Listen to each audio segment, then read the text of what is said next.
Hello ka say hi to my video. Ito naman tayo, mag-unboxing naman tayo ng ating nabili sa Shopee. Yan, napodol tayo guys ni Shopee. Ito nga ba nakabuker na isang plastic na to ay nabili lang natin ng 861. Yan, pagkita niya dyan, may hose, may pang shower, may pang may bidet na din guys. Ikakaiba naman tong ating CR dito sa bukid. Kasi naman medyo aesthetic yung dating. Pero naman kung bibilin mo to sa mall guys ay talagang isang piraso siguro ay halaga ng 800 niya. Siyempre, dito tayo sa mga kambuhan. Maganda din naman klase. Pero hindi naman kasi narong nabili na ganun din kaya naman naka-double tayo ng order. Hindi naman sa ganun maganda quality. Pero okay na din guys. Hindi ba mahal din nga guys yung mabibili natin mga stainless dito sa mga hardware.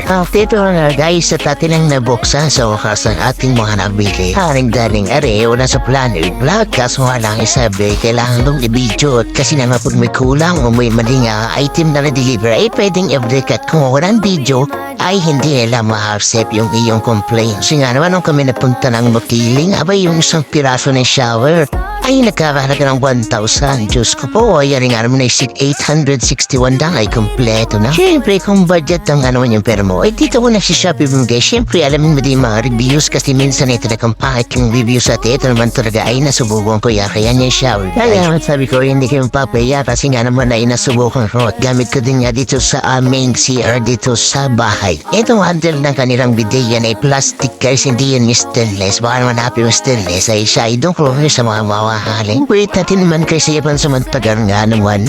Dati ay tabula o daw ng papel. Abay ngayon pag nagkapin na ay talaga naman sobrang binadadali ang trabaho sa pagkahugas. Tapos ang ating next na lang box guys ay itong ating gripo.